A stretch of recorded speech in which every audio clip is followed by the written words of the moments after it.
नमस्कार दोस्तों, मैं महेंद्र कुमार साहू यूट्यूब के ऑनलाइन प्लेटफॉर्म में आप सबका स्वागत करता हूं।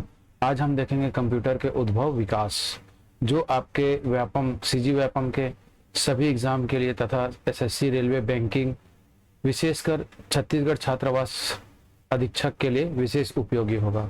तो चलिए हम स्टार्ट करते हैं। स्टार्ट करने से पहले दोस्तों, यदि आप चैनल पर नए हैं तो चैनल को सब्सक्राइब करके वीडियो को लाइक एवं शेयर करना ना भूलें। तो चलिए देखते हैं कंप्यूटर का उद्भव। कंप्यूटर का उद्भव में हम लोग बात करेंगे क्रम में। तो सबसे पहले नाम आता है अबेकस। अबेकस एक ऐसा गणना यंत्र था, संसार का, विश्व का पहला गणना यंत्र था, जिसका निर्माण चीन में हुआ था और इसमें गणना आपको एक बोल्ट और मोतियों के माध्यम से किया जाता था। तो उसके बाद फिर सेकंड नंबर पे हम देखेंगे पास्कलाइन या पास्कल कैलकुलेटर।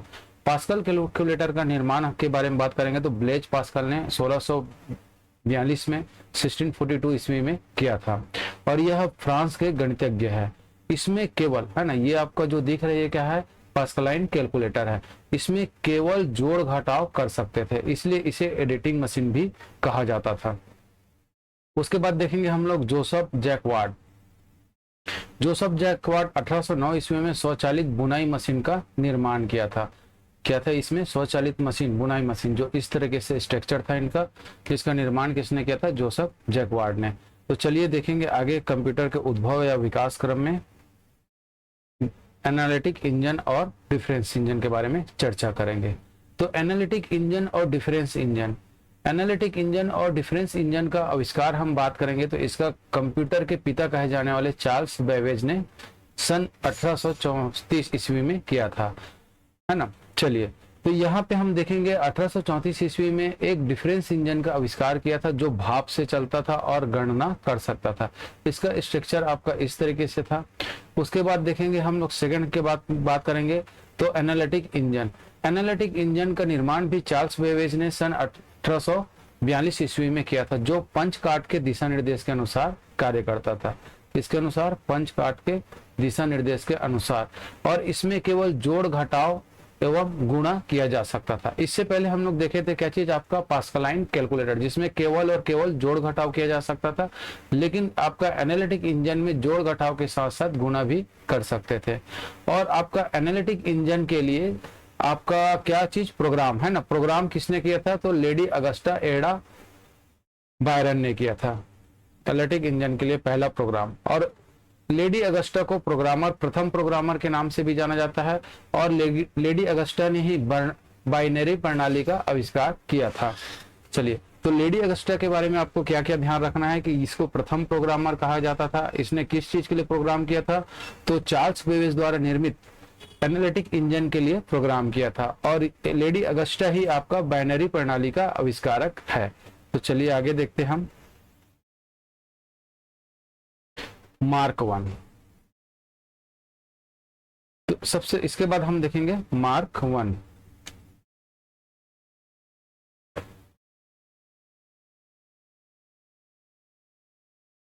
मार्क वन एक ऐसा गणना यंत्र था जिसका आविष्कार किसने किया था? तो आईबीएम ने। आईबीएम का फुल फॉर्म हमेशा पूछा जाता है, एग्जाम में पूछा गया है दोस्तों, इसको ध्यान रखना। आईबीएम, आईबीएम का फुल फॉर्म होता है इंटरनेशनल बिजनेस मशीन। और इसी कंपनी ने क्या किया था? मार्क वन, जो विश्व का, या है ना, विश्व के प्रथम पूर्ण स्वचालित विद्युत यांत्रिक गणना यंत्र था। क्या था ये? विद्युत यांत्रिक गणना यंत्र किया था। और कंपनी हार्वर्ड आइकन, और आईबीएम कंपनी को मतलब बोलना, किसने निर्माण किया था? किसके से? हार्वर्ड आइकन वैज्ञानिक के सहयोग से इसका निर्माण किया था आईबीएम ने। उसके बाद फिर नेक्स्ट देखेंगे हम एबीसी। एबीसी विश्व का पहला इलेक्ट्रॉनिक कंप्यूटर है, इलेक्ट्रॉनिक डिजिटल कंप्यूटर है, जिसका निर्माण के बारे में बात करेंगे तो एंटेनस ऑफ बेरी कंप्यूटर। इसके बारे में भी फुल फॉर्म पूछा हुआ है। ये एबीसी का फुल फॉर्म क्या है आपका? एटानस ऑफ बेरी कंप्यूटर। विश्व का पहला इलेक्ट्रॉनिक डिजिटल कंप्यूटर का आविष्कार, एबीसी का निर्माण सन 1939 में किसने किया था? जॉन एटानस ऑफ और किलफॉर्ट बेरी ने किया था। तो याद रखना इसको। और इन्हीं के नाम पर ही एबीसी कंप्यूटर का नाम दिया गया, जो विश्व का पहला इलेक्ट्रॉनिक कंप्यूटर है। उसके बाद हम देखेंगे एनियाक, इलेक्ट्रॉनिक न्यूमेरिकल। एनियाक या इलेक्ट्रॉनिक न्यूमेरिकल पूर्ण इलेक्ट्रॉनिक कंप्यूटर है ना। जिसका निर्माण सन 1946 ईस्वी में अमेरिका के वैज्ञानिक जेपी एकार्ट तथा जॉन मुचली ने किया था। और इसका उपयोग या प्रयोग हम बात करेंगे तो सामान्य कार्य के लिए कंप्यूटर का निर्माण किया गया था। चलिए, इसके बाद हम बात करेंगे माइक्रो प्रोसेसर के बारे में। माइक्रो प्रोसेसर के बारे में हम बात करेंगे दोस्तों, तो माइक्रो प्रोसेसर का निर्माण इंटेल कंपनी ने किया था। किसने? इंटेल कंपनी ने सन 1970 ईस्वी में प्रथम माइक्रो प्रोसेसर का निर्माण किया था, जिसका नाम था इंटेल 4004। इंटेल कंपनी है ना। चलिए देखते हैं हम यहाँ पे माइक्रो प्रोसेसर। विश्व में पहला आपका माइक्रो प्रोसेसर का नाम क्या था? 4004, इंटेल 4004। और इसका कंपनी का नाम भी इंटेल था, जिसका निर्माण सन 1970 में किया था। और यही हम बात करेंगे तो प्रमुख दो कंपनी ऐसा है जो माइक्रो प्रोसेसर का निर्माता है, इंटेल और AMD। AMD का फुल फॉर्म होता है एडवांस माइक्रो डिवाइस।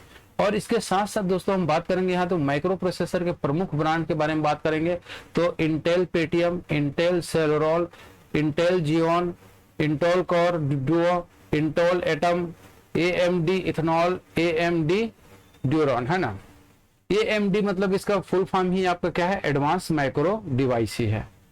और यहीं पे हम बात करेंगे कि माइक्रो कंप्यूटर, व्यावसायिक माइक्रो कंप्यूटर। तो विश्व का पहला यह प्रथम व्यावसायिक माइक्रो कंप्यूटर के बारे में बात करें तो क्या नाम है उसका? एप्पल 2, जिसका आविष्कार सन 1977 ईस्वी में किया गया था। अब आगे हम लोग देखेंगे दोस्तों कंप्यूटर के विकास का वर्गीकरण। कंप्यूटर के विकास के है ना, कंप्यूटर के विकास के वर्गीकरण को हम 3 भागों में बांट के पढ़ेंगे। पहले हम देखेंगे तो कार्य पद्धति के आधार पर। तो कार्य पद्धति के आधार पे analog computer, digital computer, hybrid computer, optical computer और एटॉमिक कंप्यूटर है। और दूसरा हम बात करेंगे तो आकार या साइज के आधार पर। यहाँ पे main frame computer, mini computer, micro computer और सुपर कंप्यूटर ये है। उसके बाद हम पीढ़ी के आधार पे तीसरा हम बात करेंगे तो क्या होता है आपका? पीढ़ी के आधार पे। तो इसमें प्रथम पीढ़ी, द्वितीय पीढ़ी, तृतीय पीढ़ी, चतुर्थ पीढ़ी और वर्तमान में आपका 5वीं पीढ़ी चल रहा है। ठीक है, चलिए अब इसके हम देखेंगे कार्य पद्धति के आधार पर एक एक को हम डिस्क्राइब करेंगे दोस्तों। यहां से भी क्वेश्चन पूछा गया है एग्जाम में। चलिए, तो कार्य पद्धति के आधार पर वर्गीकरण। एनालॉग कंप्यूटर, तो एनालॉग कंप्यूटर के बारे में बात करेंगे तो एनालॉग शब्द 2 राशियों का एकरूपता है। क्या है? 2 राशियों का एकरूपता है। जैसे हम बात करेंगे भौतिक राशि, जैसे दाब, तापमान, लंबाई आदि इलेक्ट्रॉनिक सर्किटों की सहायता से विद्युत संकेतों को में रूपांतरित किया जाता है। और ऐसे कंप्यूटर का प्रयोग हम कहाँ पे? उदाहरण के माध्यम से हम अच्छे से समझ सकते हैं। ऐसे कंप्यूटर का उपयोग हम कहाँ? एक पेट्रोल पंप में। एनालॉग कंप्यूटर पंप से निकलने वाले पेट्रोल की मात्रा को मापता है और लीटर को दिखाता है तथा उसके मूल्य की गणना करके स्क्रीन पर दिखाता है। तो हम बात करेंगे एनालॉग कंप्यूटर का प्रयोग कहाँ पे होता है? उपयोग तो देखिए एग्जाम में आपका हॉस्टल वार्डन में साफ साफ पूछा गया है कंप्यूटर के उपयोग। तो आपको ध्यान रखना है एनालॉग कंप्यूटर का प्रयोग कहाँ पे होता है? आपका पेट्रोल पंपों में किया जाता है। ठीक, और इसका कार्य क्या है? तो यह क्या करता है? इलेक्ट्रॉनिक सर्किटों की सहायता से विद्युत संकेतों को रूपांतरित किया जाता है।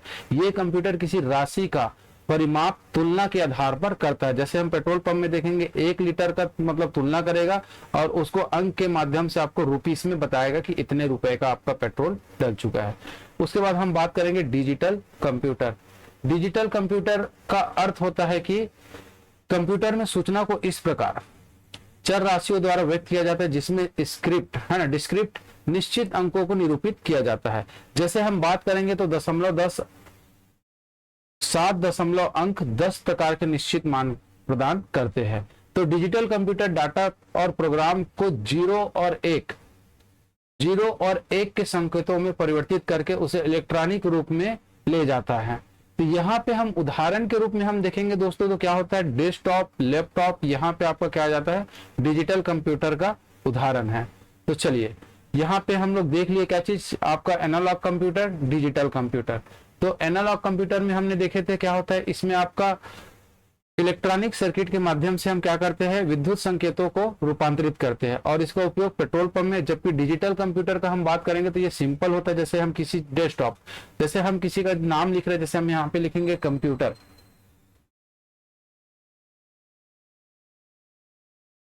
कंप्यूटर, तो कंप्यूटर जैसे हम सी बटन को टाइप करते हैं तो वहां पे कंप्यूटर मशीन लैंग्वेज में समझता है 01 की भाषा में, और उसको मशीन लैंग्वेज में समझ के हमको क्या करता है, आउटपुट में सी के रूप में दिखाता है। तो ये सब आपका डिजिटल कंप्यूटर में होता है। उसके बाद हम लोग देखेंगे क्या चीज, हाइब्रिड कंप्यूटर। चलिए, तो हाइब्रिड कंप्यूटर के बारे में चर्चा करते हैं। हाइब्रिड कंप्यूटर वे कंप्यूटर जिसमें, है ना, हाइब्रिड मतलब इससे नाम से स्पष्ट हो रहा है कि मिश्रण, जो एनालॉग कंप्यूटर और डिजिटल कंप्यूटर के गुणों का सम्मिश्रण हो तो उसे हाइब्रिड कंप्यूटर कहते हैं। क्या चीज, एनालॉग कंप्यूटर और डिजिटल कंप्यूटर का मिश्रण को हम हाइब्रिड कंप्यूटर के रूप में जानते हैं, और इसका प्रयोग मुख्य रूप से अस्पताल, रक्षा क्षेत्र, विज्ञान आदि क्षेत्र में किया जाता है। कहां कहां, अस्पताल,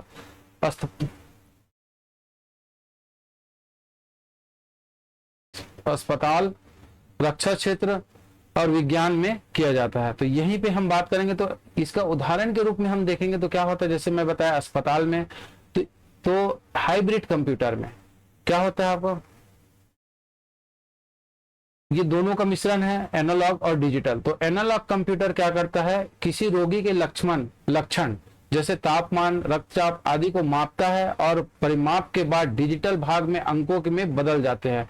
इस प्रकार रोगी के स्वास्थ्य में आए परिवर्तन या उतार चढ़ाव को तत्काल परीक्षण किया जा सकता है। तो चलिए, उसके बाद हम देखेंगे ऑप्टिकल कंप्यूटर। तो ऑप्टिकल कंप्यूटर को आधुनिक युग के कंप्यूटर के रूप में इस प्रकार के कंप्यूटर, है ना, इस प्रकार के कंप्यूटर बनाए जा रहे हैं।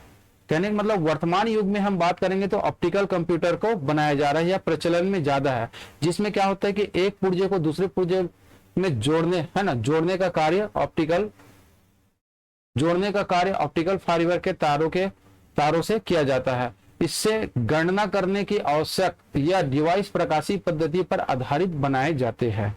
तो कहने का मतलब हम कह सकते हैं कि थोड़ा सा एडवांस जो वर्तमान में चल रहा है, इस प्रकार के कंप्यूटर को हम क्या कहेंगे, ऑप्टिकल कंप्यूटर के रूप में जानते हैं। तो चलिए दोस्तों, ऑप्टिकल कंप्यूटर के बाद हम चर्चा करेंगे हाइब्रिड कंप्यूटर के बारे में। हाइब्रिड कंप्यूटर हो चुका है, सॉरी, एटॉमिक, है ना, इसके बारे में एटॉमिक कंप्यूटर के बारे में बात करेंगे। तो एटॉमिक कंप्यूटर क्या है, ये ऐसा कंप्यूटर है ना, विकासशील कंप्यूटर, एक ये ऐसा विकासशील कंप्यूटर है, विकास हो गया ना, विकासशील कंप्यूटर है जिसके कुछ विशेष प्रोटीन अणुओं को एकीकृत सर्किट में बदले जाए और इसमें इतना अधिक स्मृति क्षमता आ जाए कि यह आज के कंप्यूटर से 10,000 गुना अधिक क्षमता वाला हो।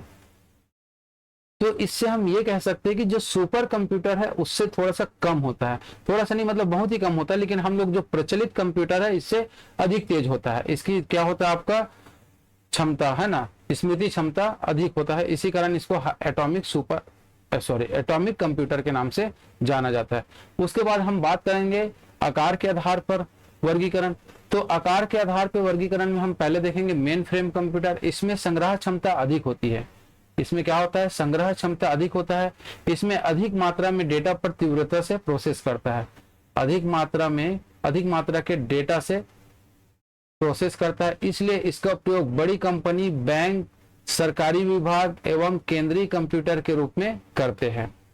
चलिए, तो मेन फ्रेम का समझ में आ रहा है कि इसमें हम क्या देख रहे हैं कि बड़ी कंपनियों में, सरकारी विभाग जैसे हम बात करेंगे, रेलवे विभाग हो गया, यातायात नियंत्रण में हो गया, कर्मचारियों के भुगतान में हो गया, राज्य देश में करों का विस्तृत ब्यौरा रखने के लिए, बैंक, रक्षा, अनुसंधान, अंतरिक्ष विज्ञान के क्षेत्र में भी किया जाता है इसका। ठीक, चलिए, इसके बाद मेन फ्रेम कंप्यूटर के बाद हम लोग आगे चर्चा करेंगे मिनी कंप्यूटर। तो मिनी कंप्यूटर में हम लोग देखेंगे दोस्तों, इसका आविष्कार सन 1965 में, सबसे पहले मिनी कंप्यूटर हम बात करेंगे तो PDP-8 था, है ना। तो पहला मिनी कंप्यूटर का नाम क्या था, PDP-8 था, जिसे डीईसी अर्थात डिजिटल इक्विपमेंट कॉरपोरेशन द्वारा तैयार किया गया था। यह एक रेफ्रिजरेटर के आकार का था, मतलब इसका साइज हम के बारे में बात करेंगे तो ये क्या था, रेफ्रिजरेटर के आकार का था। और इसकी क्षमता इसकी कीमत कितना था, $18,000 थी, है ना। तो यहाँ पे हम देखेंगे तो, और इसका उपयोग क्या होता था, यात्री आरक्षण, बड़े ऑफिस इत्यादि में किया जाता है। उसके बाद हम बात करेंगे यहाँ पे माइक्रो कंप्यूटर। माइक्रो कंप्यूटर के बारे में बात करेंगे तो इसका विकास कब हुआ था, 1970 में, जब सीपीयू में माइक्रो प्रोसेसर का उपयोग किया जाने लगा। तो इसका विकास सर्वप्रथम आईबीएम कंपनी ने किया था, है ना। कब किया था, जब माइक्रो प्रोसेसर का प्रयोग होने लगा।